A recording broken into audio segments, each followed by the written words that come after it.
तंतु हैं, 3 के भाग 3 उनमें और हैं तो 9 है। तो ब्राह्मण में 9 गुण है। नवगुण परम पुनीत, ऋजु, तपस्वी, संतोषी, क्षमा, सत्य, जितेंद्रिय, दाता, ज्ञानी, दयालु, ब्राह्मण, नवगुण गुणी। ये 9 गुण ब्राह्मण में होते हैं। उसके प्रत्येक सूत्र में देवता का निवास, ओंकार प्रथमे सूत्रे भास्कर कीर्तिका। तो इसको ये सब देवता विराजमान है, इसमें ओंकार स्थित है। यज्ञोपवीत धारण करना चाहिए। क्षत्रिय का यज्ञोपवीत वो 94 चौवा का होगा, क्योंकि उससे रुद्र गायत्री का अधिकार मिला है। ओम तत्पुरुषाय विद्महे महादेवाय धीमहि तन्नो रुद्रः प्रचोदयात्। रुद्र गायत्री का जप करे 94 चौवा का। और 2 गांठ का जन्म क्षत्रिय पहने, इसमें ब्रह्म गांठ नहीं धारण करता। वैश्य भी क्षत्रिय पहने, ब्राह्मण कपास का। जो देखिए 2 ब्रह्मचारी ऐसे हैं जो मूंछ का मौंजी धारण करते हैं। इसमें आप जानते हैं कांधे मूंछ जनेऊ छागे मौंजी हुई। और ये जो कुछ चलचित्र वाले हैं, ये हनुमान जी को वो पहनाया चमड़े का, ये बड़े घृणित कार्य कर रहे हैं। वहाँ ये बहुत अनुचित काम कर दिया। कांधे मूंछ जने उठाते, मूंछ का एक धारण करते हैं। तो ब्राह्मण कपास का, क्षत्रिय का जनेऊ सनई का। सन ये तो होता सन का होता क्षत्रियों का। सन का पहने होगी कपास का। देखा जाए तो ये पहने कपासे वाला सनई का सन। और वैश्य का विकलापति मैंने ऊन का होता है। जनेऊ धारण करना चाहिए प्रत्येक को। यज्ञोपवीत द्विजाति मात्र का परम पुनीत कर्तव्य यज्ञोपवीत धारण। ब्राह्मण का तो यज्ञोपवीत विहीन ब्राह्मण चांडाल के समान है। यज्ञोपवीत धारण कराया गया और फिर उतार दिया उसको, ये तो बहुत अनुचित है। यज्ञोपवीत में सभी तीर्थ निवास करते हैं, इसलिए ब्राह्मण यज्ञोपवीत धारण करे, उसकी मर्यादा और शुचिता पवित्रता का पालन करे। यज्ञोपवीत धारी ब्राह्मण की मदिरा पीता है तो उसे नरकों में जाना पड़ेगा। और नरक में कुकर शुकर की योनियां प्राप्त होंगी। इसलिए पवित्रता का आचरण करे, गायत्री का जप करे, गायत्री का आवाहन करे, गायत्री का विसर्जन करे, गायत्री का जप करे। और शिखा भी रखे। शिखा तो शिखा में सुषुम्ना नाड़ी है, संवर्धन होता है सुषुम्ना का। शिखा भी लोग नेज के उसमें शिखा रखाना उन्होंने छोड़ दिया। शिखा हो उसके ग्रंथि लगी हो गायत्री मंत्र पढ़ करके। इसलिए ये पंचांग वाले सनातन ब्राह्मणों की है शिखा और सूत्र, ये जरूरी है। क्षत्रियों का भी यज्ञोपवीत, वैश्यों का भी यज्ञोपवीत हो, यज्ञोपवीत धारण करें। यज्ञोपवीत की मर्यादा, लीला का ये उद्देश्य है। लीला जो मनोरंजन का साधन नहीं है। लीला के माध्यम से जो उपदेश है उनको ग्रहण करें जीवन में। यज्ञोपवीत धारण करें, पवित्र रहें, सदाचारी रहें, शाकाहारी रहें। लक्ष्मण ने कहा कि महाराज ब्राह्मण हैं आप, जनेऊ धारण किए हैं, जनेऊ से पहचान है। आप जनेऊ देख करके ब्रह्मास्त्र भी गिर जाता है। एक राजा बड़ा अभिमानी था और एक ब्राह्मण का अनादर कर रहा था। जब यज्ञोपवीत देखा तो उसने क्या कहा, नाहं विशंके।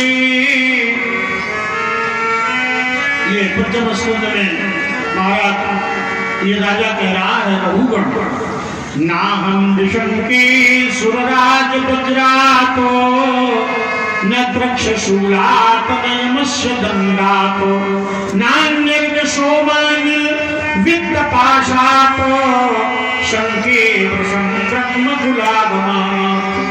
नाहं विशंके सुरराज वज्रात्, सुरराज वज्रात् अहं न विशंके। देवराज इंद्र के वज्र से मैं नहीं डरता। न त्रक्ष भवस्य शूलात्, शंकर जी के त्रिशूल से नहीं डरता। न यमस्य दंडात्, यमराज के काल दंड से नहीं डरता। नान्यर्क अर्क सूर्य से भी नहीं डरता। नान्यर्क सोमा नहीं, सोम चंद्रमा अनिल वायु वित्त पाश वरुण के वरुण पाश से भी नहीं डरता। मैं डरता किससे हूँ? शंके वशम ब्रह्म कुलावमानात्, ब्राह्मण कुल के अपमान से मैं बड़ी बहुत डरता हूँ। धोखे में किसी ब्राह्मण का आत्मा मुझसे न हो जाए। क्यों? वहां है मशकदंश पीते हिम प्राशा, अजीवित द्रोह किए कुलनाशा। सुनु गंधर्व कहूँ मैं तो ही, अनवही न सुहाय विप्र कुल द्रोही। इंद्र कुल समम शूल विशाला, कालदंड हरिचक्र कराला। जो इनकर मारा नहीं बरई, विप्र रोष पावक सोजरई। कवच अभेद्य विप्र पद पूजा, यही सम विजय पालन दूजा। शानुकूल तही पर मुनि देवा, जो छल छानी करे तुझ सेवा। प्रथम ही विप्र चरणयति प्रीति, निज निज कर्म निरत श्रुति नीति। यही कर फल पुनि विषय विरागा, तब मम चरण उपजय अनुरागा। श्रवणादिक नव भगति दृढ़ाई। और विप्र भी कैसा हो? ऋजु शरण हो, तपस्वी हो, क्षमावान हो, सत्यवादी हो, जितेंद्री हो, दाता हो, ज्ञानी हो, दयालु हो। ये गुण ब्राह्मण को धारण करनी चाहिए। ऐसा राजकुमार लक्ष्मण तुमने देखा। हमारे यज्ञोपवीत में, हमारे वैदिक संस्कार में बताते हैं कि हमें किस प्रकार का आचरण करना चाहिए। सत्यम पद धर्मम चर, आचार्य देवो भव। आचार्य को देवता मानो, मातृ देवो भव, पितृ देवो भव, अतिथि देवो भव। ये सिद्धांत हमारे सनातन धर्म में है। वैदिक संस्कृति को संजोए हुए ये भारतीय सनातन परंपरा युग युगांत काल से मानवता को प्रश्रय देती है। मानवता सनातन धर्म का पर्याय है। सनातन धर्म मानवतावादी होता है। सनातन धर्म में यज्ञोपवीत की बड़ी महिमा है। इसलिए यज्ञोपवीत धारण करें और यज्ञोपवीत की मर्यादा को सुरक्षित रखें। लक्ष्मण तुमने देखा यज्ञोपवीत हमारा और तुमने वंदना की, तो यज्ञोपवीत की मर्यादा तुमने रखी है, इसलिए तुमको आशीर्वाद देते हैं। लेकिन जो तुमने ये कहा कि कोटि पुलिस संवचन तुम्हारा व्यर्थ भगवान तुम्हारा, तो ऋषियों ने शस्त्र के साथ शास्त्र के साथ शस्त्रों का भी अभ्यास किया। विश्वामित्र ने आराधना करके शस्त्र प्राप्त किए भगवान शंकर से, और तुम्हारे बड़े भाई राम को सौंपे। शस्त्रों की आवश्यकता है जीवन में, शास्त्र की भी आवश्यकता है और शस्त्रों की भी आवश्यकता है। शास्त्र की रक्षा के लिए शस्त्र की जरूरत है। और अध्यात्म का कायरता नहीं है, अध्यात्म का भी नहीं कायरता सब भगवान कर देंगे। भगवान कहते हैं मैं तुम्हारे भीतर बैठा हूँ, तुम रक्षा करो सनातन की, नहीं तो वृक्ष मंदिर तोड़ देंगे और बैठे माला जपते रहोगे। इसलिए शस्त्रों की भी आवश्यकता है। केवल शास्त्र चिंतन से काम चलेगा नहीं, शस्त्र भी धारण कीजिए। और जब कोई अराजक पर तुम्हारे शास्त्रों का अनादर करना चाहे तो शस्त्र से उसका प्रतिकार भी करना चाहिए। इसलिए शस्त्र शास्त्र दोनों ही हमारे संबल हैं। इसलिए शस्त्रों का अभ्यास भी तुम्हारे वशिष्ठ जी ने कराया होगा तुम्हें। शास्त्रों के साथ शस्त्र विश्वामित्र जी ने बड़ा जन्मकास्त्र तुम्हारे भाई राम को प्रदान किए। आयु के सर्व समर्पित है। इसलिए हम लोग साधना करते हैं और शस्त्रों का ज्ञान भी रखते हैं और सुयोग्य पात्रों को प्रदान करते हैं। और हमने जब देखा ये शस्त्रधारी निरंकुश हो गए हैं, शस्त्रधारी ब्राह्मण विरोधी हो गए हैं, शस्त्रधारी मानवता के विरोधी हो गए हैं, तो हमने फिर प्रतिकार के लिए शस्त्र उठाया और बताया ये शस्त्र, ब्राह्मण अगर शस्त्र सिखाना जानता है तो शस्त्र चलाना भी जानता है। इसलिए बेटे तुम ये न कहो, शंकर जी से कोई कहे कि 87,000 वर्ष की समाधि आप लगाते हैं तो त्रिशूल क्यों धारण करते हो। माँ आद्याशक्ति भगवती दुर्गा से कोई कहे आप तो क्षमा की मूर्ति है माता, आप तलवार फेंक दो, ऐसा नहीं होता। कोई पालनहारे विष्णु से कहे चक्र छोड़ दो, ऐसा नहीं हो सकता। इसलिए शस्त्र शास्त्र दोनों की गरिमा है, वो दोनों ही हम अपने पास रखते हैं। सुनी सरोष भगवान सुनाई बोले पीरा कबीर, वो कौन सी गंभीर गिरा है? उपस्थित रामलीला प्रेमियों, भगवान भार्गव के द्वारा विप्र और यज्ञोपवीत जनेऊ की बड़ी ही सुंदर और हम ये चाहते हैं अरविंद जी लक्ष्मण अभिनेता हमें लक्ष्मण मान रहे हैं, क्योंकि ये जितना ये हमारे साथ बने इतना किसी के साथ नहीं बने। तो जनेऊ पर इनकी बड़ी अच्छी तैयारी है। 2 शब्द जनेऊ पर तुम्हारे द्वारा भी समाज को लाभान्वित किया जाए, यज्ञोपवीत की गरिमा। और थोड़ा खड़े होकर के तो जो देखे नहीं पा रहे कहाँ बैठे, यज्ञोपवीत की गरिमा पर प्रकाश डालेंगे।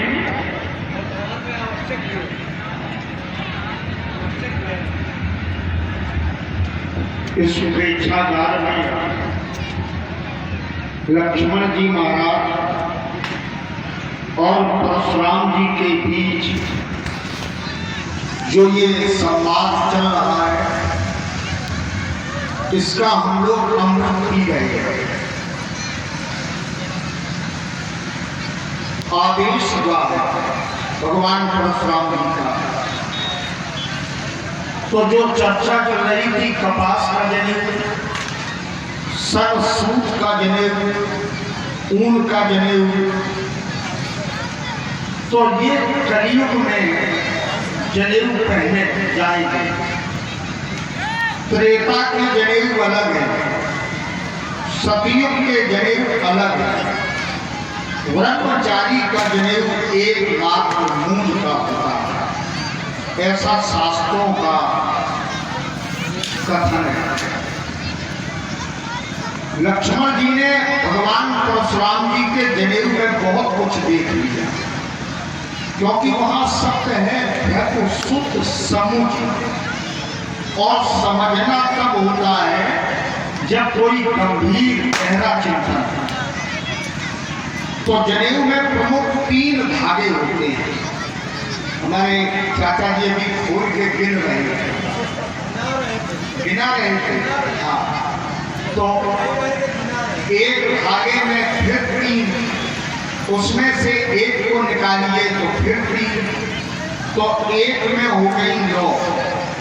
पूरे जनेऊ में 27 तंतुएं होती हैं। ब्राह्मण के जनेऊ की पहली तंतु में 9 तंतुएं इसलिए होती हैं क्योंकि ब्राह्मण में परम पुनीत पवित्र 9 गुण होते हैं। ब्राह्मण के जनेऊ की दूसरी तंतु में 9 तंतुएं इसलिए होती हैं कि ब्राह्मण मंत्रों का नियामक है, मंत्र ब्राह्मणों के अधीन है। और मंत्रों के लिए 9 बीज हैं। ओम, ऐं, ह्रीं, क्लीं, सम्मोहक बीज मंत्र है क्लीं।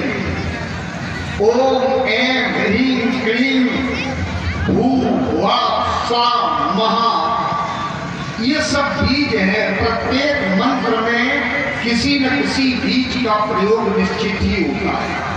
और यह अधिकार ब्राह्मण देवता को है, इसलिए दूसरी तंतु में भी 9 तंतु, तीसरी में 9 तंतुएं इसलिए कि प्रत्येक तंतु में एक एक देवता का वास है। ओंकार प्रथमे तंतु, ओंकार है प्रथम सूत्र में, 2 में अग्नि निवास करे, तक्षक रहता है तृतीय में, चौथे सोम विकास करे, पितृदेव पंचम में रहते, छठे प्रजापति मित्र रहे, सप्तम में सभी निधियां हैं, अष्टम रवि शुक्र संत कहें, नवम में सर्वादि देवता है। ऐसा यज्ञोपवीत है। दूसरी बात, वर्तमान में जो ग्रंथ लगती है, महाराज जी ने जैसा बताया कि ब्राह्मण के जनेऊ में 3, लेकिन जब 3 लड़े जहां योजित होती हैं वहां से 2 तंतुएं चढ़ती हैं ऊपर तक, तो एक में 2 और एक में 1 मिलकर हो गई 6। और एक होती है जहां दोनों लड़ों को जोड़ा, तीनों को जोड़ा जाता है, तो ये 7 गांठें हैं और 7 गांठ का मतलब है यज्ञोपवीत एक शरीर है जिसमें खट कुंडली चक्रों का भेदन करके और ब्रह्म साक्षात्कार ब्राह्मण गायत्री के माध्यम से कर सकता है। तो बड़ी उपयोगिता है जनेऊ की। वर्तमान में जनेऊ के प्रति हम लोग उदासीन हो रहे हैं। जनेऊ किस समय होना चाहिए, कितनी वेदी बननी चाहिए, मंडप कितना ऊंचा होना चाहिए, ब्राह्मण के जनेऊ का दंड, ब्रह्मचारी का दंड कितना बड़ा होना चाहिए, किस लकड़ी का होना चाहिए, तो एक विशद इसकी व्याख्या है जो मुझ जैसा ज्ञानी व्यक्ति नहीं जानता है। मैं तो यही कहूंगा कि लक्ष्मण जी ने परशुराम जी का जनेऊ देखा, तो अभी तक लक्ष्मण जी ने कभी भी कहीं से भी ये नहीं सोचा कि हम परशुराम जी से हाथ जोड़ लें, पराजित हो जाएं या डर जाएं या भयभीत हो जाएं। और जनेऊ का इतना प्रभाव है कि लक्ष्मण जी कह रहे जो कुछ कहाऊ सहाऊ। अब यज्ञोपवीत की महिमा इससे अधिक क्या हो सकती है। परसे से लक्ष्मण जी नहीं डरे, धनुष से नहीं डरे, परशुराम जी ने इतना सब किया और बताया, लक्ष्मण जी नहीं डरे। लेकिन जनेऊ देखा तो मर्यादा में आकर के कह रहे जो कुछ कहाऊ। अब ब्राह्मणों को स्वयं विचार करना है कि यज्ञोपवीत उन्हें धारण करना चाहिए अथवा नहीं करना चाहिए। मैं तो प्रार्थना करूंगा कि करना चाहिए। वर्तमान में जनेऊ हो नहीं रहे हैं, निपटाए जा रहे हैं। और भारत की धरती से यदि संस्कार निपटते रहे तो एक दिन हमारी विश्व फलक पर पहचान खो जाएगी। हम दुनिया को संदेश देते हैं लेकिन स्वयं भूल रहे हैं। ये निश्चित ही इस पर विचार होना चाहिए। और जनेऊ शिखा, इसको शिखा धारण करनी चाहिए, तिलक लगाना चाहिए, ये हमारी पहचान है। और सनातन धर्म इससे पुष्ट होता है, मजबूत होता है। मैं परशुराम जी के चरणों में प्रणाम करते हुए और लक्ष्मण जी के चरणों की रज को माथे का चंदन लगाते हुए और ये सब अधिकारी बैठे हैं श्रोता जो सुन रहे हैं, तो इनको भी कोसा प्रणाम करते हुए अंत में जितना भी संसार है सब राममय देखते हुए जड़ चेतन जग जीव जत सकल राममय जान, ऐसा जानते हुए मैं सबको प्रणाम करते हुए अपनी वाणी को विराम दे रहा हूं, क्योंकि महापुरुषों के सामने बोलने का हमारा साहस नहीं है। इन्हीं शब्दों के साथ खूब सावधान। बहुत ही सुंदर विशद व्याख्या हमारे परमादरणीय पंडित अरविंद जी द्विवेदी भगवताचार्य, जो यज्ञोपवीत की बड़ी सुंदर व्याख्या उन्होंने की और हमारी वैदिक सभ्यता और सनातन संस्कृति को आप सभी माने, ऐसा उन्होंने आप सभी से निवेदन किया। उनके आप निवेदन को स्वीकार करें। प्रभावित हुए हैं भैया प्रभात जी अवस्थी, आपके द्वारा 51 श्रद्धा सुमन पंडित अरविंद जी द्विवेदी के श्री चरणों में सादर समर्पित।